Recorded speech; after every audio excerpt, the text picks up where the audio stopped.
Bom dia, boa tarde, boa noite, pessoal. Bem-vindos e bem-vindas a mais um vídeo aqui do canal Aleatório Giratório. E hoje, como ser um educador antirracista, Bárbara Carini.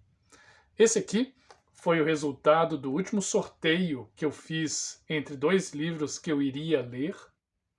Vou deixar aqui o link na descrição para vocês acompanharem. Então, leitura concluída.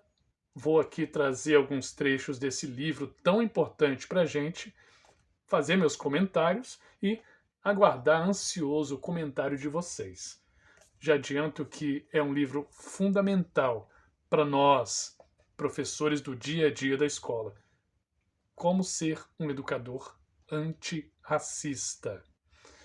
É um livro pequeno em tamanho, olha, mas grande em conteúdo, tá certo? E antes da gente seguir para o que tem dentro do livro, curta o vídeo, se inscreva no canal para que a gente possa se consolidar aqui no YouTube falando sobre temas os mais variados, principalmente literatura e educação, tá certo? Vamos lá. É um livro realmente muito gostoso de ler, leitura muito fácil, muito tranquila, o tema é fundamental. E antes da gente ir para o conteúdo propriamente, dizer como que eu cheguei nesse livro, né? Como eu cheguei a esse livro. Eu li uma entrevista há algum tempo com a Bárbara Carini, em que ela dizia que não existia representação das pessoas negras nos livros didáticos. Eu sou professor, eu uso muito livro didático, então eu fiz um vídeo aqui meio que comparando o que ela dizia com a prática de um livro didático, e eu vou deixar também aqui na descrição o vídeo sobre a minha percepção da representação das pessoas negras, do corpo negro e da cultura da população negra naquele livro que eu li, naquele livro didático que eu utilizo com os meus alunos. Lembrando sempre o que eu sempre falo aqui no canal, a minha visão ela sempre parte de um ponto de vista do professor do dia a dia, da sala de aula. Não com um pesquisador que analisou várias e várias obras para chegar àquela conclusão. Não, eu fui lendo a entrevista dela, fui analisando o livro e fui mostrando para vocês, beleza? Naquela entrevista, esse livro estava sendo divulgado. E eu pensei, poxa, eu sou professor, a questão do antirracismo me interessa profundamente, eu já tenho vários vídeos aqui tratando de obras que falam sobre isso, obras de literatura, inclusive. Então, eu falei, não, preciso ler esse livro. E aí, agora o livro está aqui em minhas mãos. Vamos falar sobre ela, a Bárbara Carini, a autora. Vamos ler aqui a orelha do livro sobre ela. Bárbara Carini Soares Pinheiro é mãe, mulher negra, cis, nordestina, professora, escritora, empresária, formada em Química e Filosofia pela Universidade Federal da Bahia, além de mestra e doutora em Ensino de Química pela Universidade Federal da Bahia e a Universidade Estadual de Feira de Santana. E aí, continua falando, fala que ela é uma escritora, cita alguns livros bem interessantes que ela já escreveu, alguns prêmios em que ela concorreu, inclusive o Prêmio Jabuti, que é um prêmio bem importante da literatura brasileira, não só de literatura, de livros brasileiros, né? O Jabuti tem várias categorias. E ao final aqui diz, uma coisa que vai ser importante para falar sobre esse livro, que ela é idealizadora, sócia e consultora pedagógica da Escola Maria Felipa, primeira escola afro-brasileira do país. Pessoal, a gente vai voltar a falar sobre essa escola aqui, da importância que ela tem para a Bárbara Carini pessoalmente, para esse livro e para o Brasil, certo? Eu vou lendo aqui os trechos que eu separei para comentar com vocês, e no início eu vou aqui no prefácio, logo no início do livro, que começa assim. Bom mesmo seria que o racismo não existisse, pois isso implicaria na inutilidade, inexistência do antirracismo. Esse prefácio foi escrito pela, deixa eu ver o nome aqui da autora, Nilma Lino Gomes. Nilma Lino Gomes. professora titular emérita da Faculdade de Educação da Universidade Federal de Minas Gerais, UFMG. Esse texto foi escrito aqui em 2023, esse livro é de 2023, esse livro é de agora, e esse início é muito importante. O antirracismo só existe porque existe o racismo. Seria maravilhoso, seria ótimo se isso não existisse, a gente estaria gastando tempo, criatividade para outras coisas. Mas essa violência existe. E a gente precisa de livros como esse que nos ajudam a enfrentar esse problema na escola, para que daqui a alguns anos livros como esse não sejam mais necessários, porque o racismo para que o racismo deixe de existir. Mas infelizmente a vida real, o racismo existe, ele precisa ser enfrentado, e esse livro aqui, ele ajuda a gente nisso. E para quem acompanha aqui o canal, como eu falei, eu já tenho mais de um vídeo falando sobre essa questão do racismo, contra o racismo, e fica sempre aquela coisa que, como assim, um cara branco, bem branco inclusive, falando contra o racismo, uma coisa que ele não sente, nunca sentiu, nunca vai sentir. E é verdade. Eu estou numa posição aqui que eu posso dizer que é privilegiada. Não que minha vida tenha sido fácil, não foi, nem é agora, mas essa barreira do racismo, essa barreira eu não tenho. Então, fica naquela, né? O que eu dizia?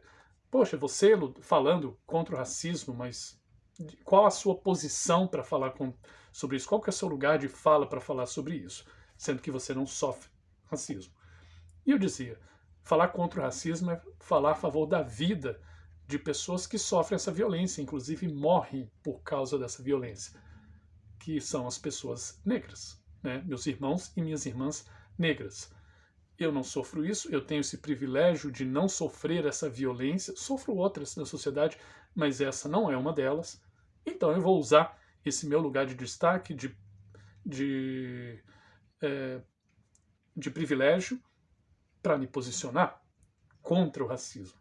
E isso continua valendo. Mas o livro da Bárbara Carini me deu um outro argumento, que, sinceramente, é um argumento que, para a maioria de vocês, eu vou falar, pode parecer extremamente óbvio, e realmente vai ser óbvio, mas eu não tinha me tocado nisso, e é uma forma de dizer que esse livro me ensinou, e me ensinou muita coisa. Racismo.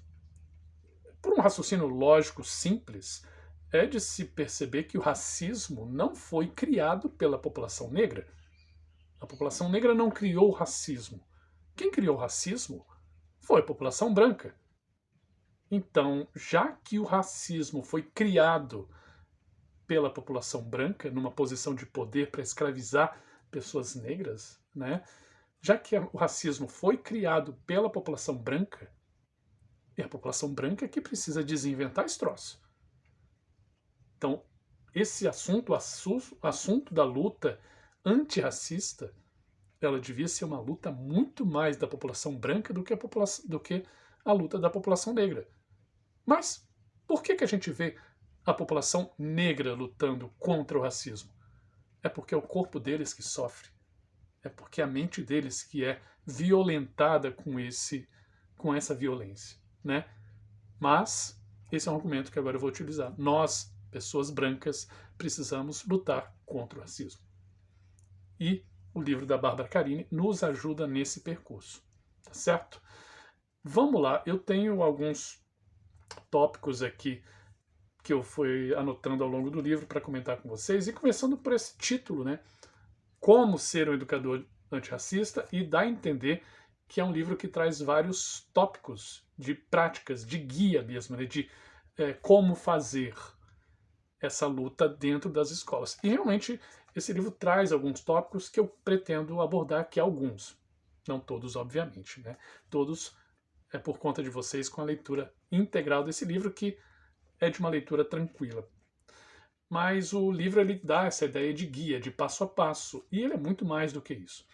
Ele estabelece uma reflexão sobre a luta antirracista dentro da escola, mas óbvio, para fora também, né? Porque quando você trabalha dentro da escola, certamente você cria pessoas que do lado de fora também vão lutar contra essa violência e outras. o que o livro traz é essa reflexão importante, e as escolas, por si mesmas, que estabeleçam um plano de ação, que estabeleçam seu projeto político-pedagógico para lutar contra o racismo. Mas isso aqui serve como orientação, uma orientação em alguns pontos práticas, em alguns pontos filosóficas, reflexivas. Certo? A história, agora além do título, fala a história do livro, que é como o livro, a autora Bárbara Carini, ela conta parte da vida dela para mostrar um pouquinho sobre a importância desse livro. Ela, em um momento, ela decidiu adotar uma criança, adotar uma menina negra. E nessa atitude que é tão corajosa, importante, ela ficou refletindo. Nossa, eu, Bárbara Carini, sofri racismo na escola. E eu não quero que minha filha sofra isso também. Não quero que ela passe pelo mesmo que eu passei. E ela ficou imaginando na luta, na dificuldade, no desgaste que ela teria para lutar contra esse racismo que a filha ia sofrer na escola que colocasse a filha dela, seja uma escola pública ou particular. Né? Se o racismo está fora da escola, ele certamente vai estar ali dentro se a escola não tiver um projeto claro, firme e forte contra o racismo. Então ela ficou com essa coisa na cabeça. Minha filha, que eu vou adotar, vai sofrer violências que eu também sofri, eu não quero que ela passe por isso. O que a Bárbara Carini fez? Ela começou a refletir na possibilidade e ela efetivou. Ela fez, ela criou, ela construiu, idealizou e construiu com outras pessoas, obviamente, uma escola antirracista. Então, a partir de uma necessidade pessoal de dar um espaço adequado de educação para sua filha, que ela não sofresse as violências que ela sofreu, ela decidiu fazer o quê? O mais difícil, que é construir uma escola, pensar ela desde o zero. É a primeira escola afro-brasileira no Brasil. Onde fica Salvador, Bahia. Mas o que mais me impressiona, eu fiquei até um momento sem palavras ali, é que não é uma escola que foi construída há 100 anos, há 50 anos, não. Ela foi o pensamento sobre ela iniciou em 2017, 2018 ela já podia, a parte legal parece que já estava pronta, mas ela começa a atuar em 2019. A gente está em 2023. É pouquíssimo tempo, se você for pensar. A primeira escola afro-brasileira que trate sobre a história afro-brasileira e a cultura afro-brasileira e um modo de ensinar tendo como referencial a luta antirracista. Então fica aí meus parabéns e, claro, quando eu for a Salvador eu quero muito, muito conhecer essa escola.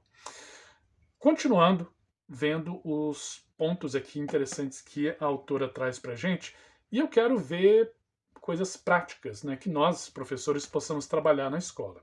Além, claro, da leitura com os alunos com os professores, melhor dizendo, na escola, vamos para alguns tópicos práticos. Primeiro aqui, deixa eu ler um trecho na página 20. Por isso, a representatividade é tão importante. Onde a gente não se vê, a gente não se pensa, não se projeta. Repetindo, por isso, a representatividade é tão importante. Onde a gente não se vê, a gente não se pensa, não se projeta. Representatividade é uma palavrinha forte, uma palavra importante nos dias de hoje, e ela realmente é importante. Se uma criança negra nunca vir um médico negro, vai ter mais dificuldade em ela se projetar como médica. Se uma criança negra não vê uma astronauta negra, vai ser mais difícil ela se pensar como astronauta. Então a representatividade é importante. E a representatividade não é só da imagem, é também da imagem, mas de muitas outras coisas. E aí o que nós, professores, podemos fazer? Primeiro, a coisa da imagem. Né? A gente pode ornamentar as nossas escolas com pessoas negras em posição de poder, em posição de destaque. Lembrando, óbvio, por favor, vamos deixar isso muito claro, a história da população negra não nasce com a escravização, com esse absurdo que foi feito com o povo negro trazido para cá de forma cruel, é uma palavra mínima que eu posso dizer. A história da população negra é muito anterior. E a gente pode ornamentar a nossa escola com imagens, com representatividade dessa cultura. Mas não só isso. A representatividade também pode ser do conteúdo. Nos livros didáticos, se eles não trazem, nós, professores, podemos trazer a filosofia da população negra, a sua história antiga, ancestral. Vamos pensar que as pesquisas até hoje dizem que a vida humana nasceu no continente africano. Mas aí a cultura, a música, a literatura e por aí vai. Continuando com a representatividade. Pessoas negras em posições variadas na escola. Como que é hoje? Geralmente as pessoas negras estão na limpeza e na alimentação. E é fundamental, são espaços importantíssimos para a educação acontecer. Que essas pessoas também estejam nesses espaços, valorizadas, obviamente. Mas é importantíssimo a gente ter professores e professoras negras. É importantíssimo a gente ter pessoas da direção, diretores, pedagogas, pedagogos, na secretaria, pessoas em posição de destaque, porque isso também é educação. Os alunos se verem representados ali. Eu recentemente perguntei para os meus alunos se eles lembravam de algum professor negro que eles tivessem tido antes. Um ou outro lembrou, foram exceções. A grande maioria não se lembrava. Por isso que eu falo a representatividade. Eu falo não. Eu só reproduzo o que está sendo dito aqui e em muitos outros lugares. A representatividade das pessoas negras é fundamental. Além disso, outro ponto bem importante. Quem está na escola é educador. E aí, volta às pessoas. Não importa se está na portaria, não importa se é segurança, não importa se é da área da limpeza ou da alimentação, ou da secretaria. Todo mundo é educador. E se uma escola se prepara e se projeta como uma escola antirracista e pretende repensar o seu conteúdo, a sua forma de trabalhar, precisa dar formação continuada para os professores e professoras? Também, mas não só. Também para todas as outras pessoas que habitam o ambiente escolar, porque elas vão ter contato com alunos. Se tem contato com alunos, são educadores. Estão passando conhecimento, estão passando informação e recebendo também, porque o aluno também nos passa muita informação, é óbvio. Mas quando você dá formação adequada para pessoas que normalmente são deixadas de lado nesse momento, elas se sentem representadas. A história delas se passa a ser vista como algo importante para os alunos, algo respeitado. Então, valorizar todos os profissionais da educação, mas aqui é óbvio, eu estou com esse foco das pessoas negras, né, que sejam representadas, sejam respeitadas e sua cultura seja valorizada como uma cultura educativa também, porque eles estão no espaço escolar. Então, primeiro ponto que eu coloquei dessa coisa mais prática, as representações. Segundo tópico, formação adequada a todos e todas que estão na escola. E um terceiro ponto, que eu achei fenomenal mesmo, o livro traz as datas comemorativas que a Escola Maria Filipa, a escola criada aqui pela Bárbara Carini, idealizada pela Bárbara Carini, as datas comemorativas deles. E aí a gente passa a pensar, né? Por que a gente tem essas datas comemorativas e não outras? As datas comemorativas, elas não nascem da natureza, ninguém rega ali o negócio e surge, não é algo natural. Não, foi uma escolha. E uma escolha política. Por isso a gente tem que olhar para as datas que a gente comemora e se colocar aquela interrogação. Por quê? E essa é a função da escola, né? É problematizar, é questionar tudo que está estabelecido. Por isso, as datas comemorativas, as datas que a gente para celebrar, também são importantes. Aqui, eu trouxe nas páginas trazem aqui, as datas comemorativas. Temos, em janeiro, a lavagem do Bonfim, fevereiro, a festa de Iemanjá, em março, Festa ou Corrida do Umbu, e aí entre parênteses, Indígenas Pancararu. Em abril, Feijoada de Ogum e Mitologia de Oxóssi, e por aí vai. Então a gente tem várias datas comemorativas aqui que o livro traz para a gente.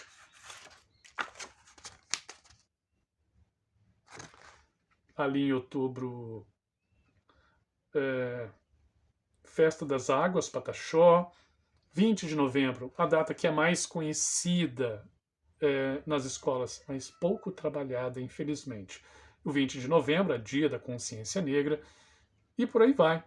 Então a gente tem várias datas aqui que são comemoradas que fazem referência à história e cultura da população negra, população indígena.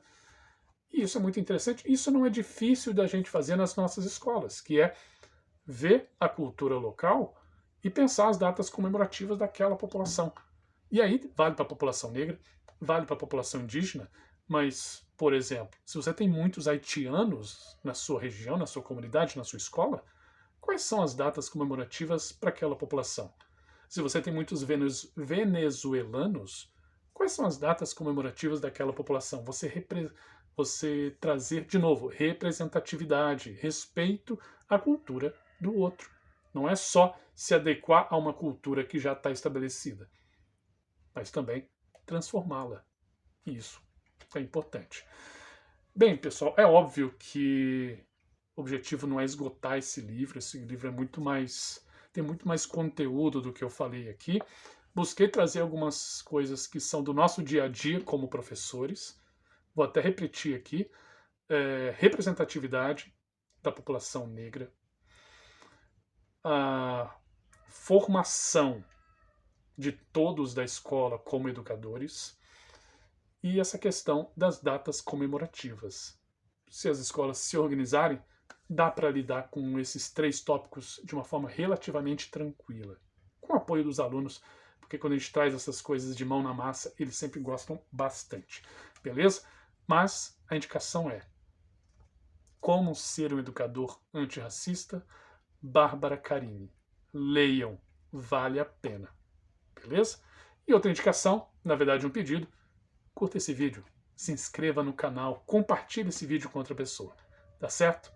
Abraço grande, pessoal. Muito obrigado por ficarem até o fim e até mais. Tchau, tchau.